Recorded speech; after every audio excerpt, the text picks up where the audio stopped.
نبی آخر الزمان حضرت محمد صلی اللہ علیہ وآلہ وسلم کی پیدائش سے پہلے عرب میں کچھ ایسے واقعات ہوئے جو اس بات کی طرف نشاندہی کرتے تھے کہ سرزمین پر کچھ غیر معمولی ہونے والا ہے۔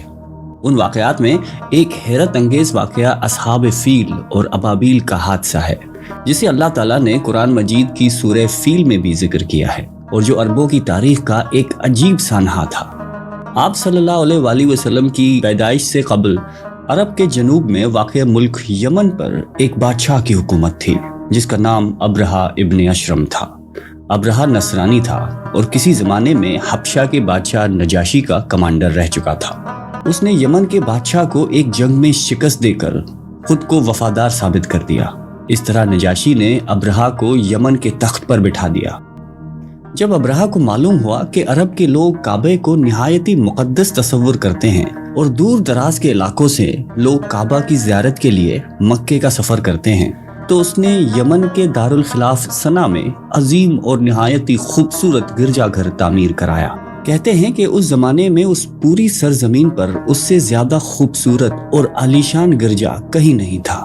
تعمیر کے بعد اس نے پورے جزیرہ عرب میں اپنے لوگوں کو بھیجا اور لوگوں کو صنعا آ کر اس گرجا گھر کی زیارت کرنے کی دعوت دی۔ دراصل ابرہہ کا مقصد یہ تھا کہ عرب کے لوگ مکہ کی بجائے یمن آئیں اور اس طرح صنعا عرب کا مرکز بن جائے، ساتھ ہی کعبے کی عظمت کو ختم کر کے اس گرجے گھر کو مقدس بنا دیا جائے تاکہ زیارت اور عبادت کے ذریعے مال بھی کمایا جا سکے۔ جب عرب کے لوگوں کو ان کے ارادوں کا علم ہوا تو وہ بہت غصے میں آ گئے۔ باوجود اس کے کہ عرب کے بیشتر قبیلے مشرک تھے، مگر وہ کعبہ شریف کی بہت ہی عزت اور احترام کرتے تھے، کیونکہ یہ جگہ حضرت ابراہیم علیہ السلام کے آثار اور مقام سے منسوب تھا۔ لہذا مشرکین عرب نے ابرہہ کے اس عمل کو اپنے دین کے لیے خطرہ جانا، خاص کر قریش مکہ اس سے بہت زیادہ خائف ہوئے۔ لہذا بنو کنانہ کا ایک شخص غصے میں یمن گیا اور ایک رات اس گرجے گھر میں داخل ہو کر اس کے ایک حصے میں آگ لگا دی، جبکہ دوسرے حصے میں نجاست اور گندگی پھیلا دی۔ جب ابرہہ کو اس کی خبر ملی تو اس نے اپنا صبر کھو دیا اور قسم اٹھاتے ہوئے کہا کہ وہ اپنے اس عبادت خانے کی توہین کا بدلہ کعبے پر حملہ کر کے لے گا۔ لہٰذا اس نے حبشہ کے بادشاہ سے مدد طلب کی اور ہاتھیوں کا ایک عظیم لشکر منگوایا اور لشکر سمیت یمن سے روانہ ہوئے تاکہ کعبے کو ڈھیر کر کے اس کا خاتمہ کر دے۔ ادھر عرب کے تمام قبیلے ابرہہ کے خلاف اٹھ کھڑے ہوئے اور اسے شکست دینے کے لیے میدان جنگ میں کود پڑے، لیکن ابرہہ کی اس عظیم لشکر کے آگے عرب کا ہر قبیلہ شکست کھاتا چلا گیا۔ بنو سلیم، بنو گفتان، بنو اسد اور بنو ثقیر جیسے بہادر قبیلے بھی ابرہہ کے آگے ہتھیار ڈال گئے۔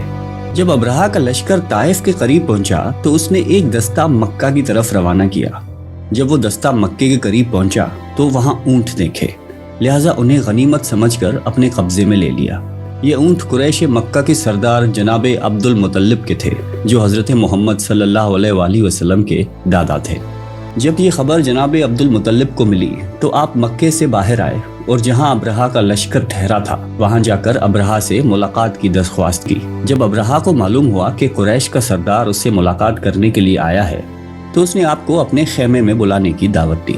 جب حضرت عبد المطلب کو دیکھا کہ ایک بلند قامت، روبدار اور نہایتی حسین و جمیل آدمی ہے تو ابرہہ آپ کو دیکھ کر مرغوم ہو گیا اور بے اختیار تخت شاہی سے اتر کر آپ کی تعظیم و تکریم کے لیے اٹھ کھڑا ہوا اور اپنے برابر بٹھا کر دریافت کیا کہ آپ کی تشریف آوری کا کیا مقصد ہے۔ جناب عبد المطلب نے جواب دیا کہ ہمارے اونٹ اور بکریاں وغیرہ جو آپ کے لشکر کے سپاہی ہانگ لائے ہیں، آپ ان سب مویشوں کو ہمارے سپرد کر دیجئے۔ یہ سن کر ابرہہ نے کہا کہ اے سردار قریش، میں تو یہ سمجھا تھا کہ آپ بہت ہی حوصلہ مند اور شاندار آدمی ہیں، مگر آپ نے مجھ سے اپنے اونٹوں کا سوال کر کے میری نظروں میں اپنا وقار کم کر دیا ہے۔ اونٹ اور بکری کی حقیقت ہی کیا ہے؟ میں تو آپ کے کعبے کو توڑ پھوڑ کر برباد کرنے کے لیے آیا ہوں۔ آپ نے اس کے بارے میں کوئی گفتگو نہیں کی۔ حضرت عبد المطلب نے کہا کہ مجھے تو اپنے اونٹوں سے مطلب ہے۔ کعبہ میرا گھر نہیں بلکہ وہ خدا کا گھر ہے، وہ خود ہی اپنے گھر کو بچا لے گا، مجھے کعبے کی ذرا بھی فکر نہیں ہے۔ یہ سن کر ابرہہ نے کہا کہ اے سردار مکہ، سن لیجئے، میں کعبے کو ڈھا کر اس کی اینٹ سے اینٹ بجا دوں گا اور روئے زمین سے اس کا نام و نشان مٹا دوں گا۔ اس کے بعد ابرہہ نے تمام جانوروں کو واپس کرنے کا حکم کر دیا اور عبد المطلب تمام اونٹ اور بکریوں کو لے کر مکہ واپس چلے گئے۔ آپ نے مکہ کے لوگوں سے کہا کہ وہ پہاڑوں میں پناہ گریز ہو جائیں، لہٰذا مکے کے تمام قبیلے مکے سے باہر نکل گئے، صرف جناب عبد المطلب مکہ میں اکیلے رہ گئے۔ آپ نے کعبے کا دروازہ پکڑ کر بارگاہ الہی میں کعبے کی حفاظت کے لیے رو رو کر دعا مانگی۔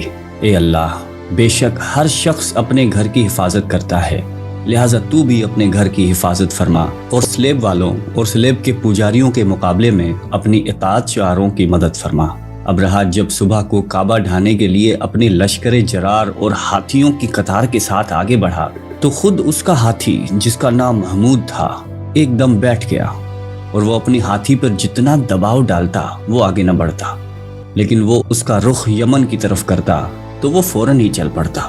ابرہہ اس واقعے سے سخت متعجب ہوا۔ اچانک سمندر کی طرف سے پرندوں کے جھنڈ آ پہنچے۔ ابابیل کے اس لشکر کے ہر پرندوں کی چونچ اور پنجوں میں کنکریاں تھیں۔ انہوں نے کنکریوں کی ایسی زور کی سنگ بازی کی کہ ابرہہ کی فوج بدحواس ہو کر بھاگنے لگ گئی۔ یوں تو کنکریاں چھوٹی چھوٹی تھیں، مگر وہ قہر الہی کے پتھر تھے کہ پرندے جب ان کنکریوں کو گراتے وہ بھاری بھرکم ہاتھی کے بدن سے چھید کرتے ہوئے زمین پر گرتے تھے۔ ابرہہ کے لشکر میں بھاگ دوڑ مچ گئی۔ ابابیلوں کی سنگ باری اللہ کے قہر و غضب کی ایسی مار تھی کہ جب کوئی کنکری کسی ہاتھی کے سر پہ پڑتی تو اس پر سوار آدمی کے بدن کو چھیدتی ہوئی ہاتھی کے بدن سے پار ہو جاتی تھی۔ ابرہہ کے فوج کا ایک آدمی بھی زندہ نہیں بچا، اور سب کے سب ہاتھیوں سمیت اس طرح ہلاک و برباد ہو گئے، اور ان کے جسموں کی بوٹیاں ٹکڑے ٹکڑے ہو کر زمین پر بکھر گئے۔ اس واقعے کے بعد عربوں میں قریش مکہ اور کعبہ شریف کی اہمیت اور عظمت اور بڑھ گئی تھی، اور چند مہینے کے بعد ہی اسی سال آپ صلی اللہ علیہ وآلہ وسلم کی ولادت ہوئی۔ یہ سال عام الفیل کا سال کہلایا جاتا ہے۔ اللہ تعالی ہم سب کو قلب سلیم عطا فرمائے اور قرآن اور حدیث پہ چلنے کی توفیق عطا فرمائے، آمین۔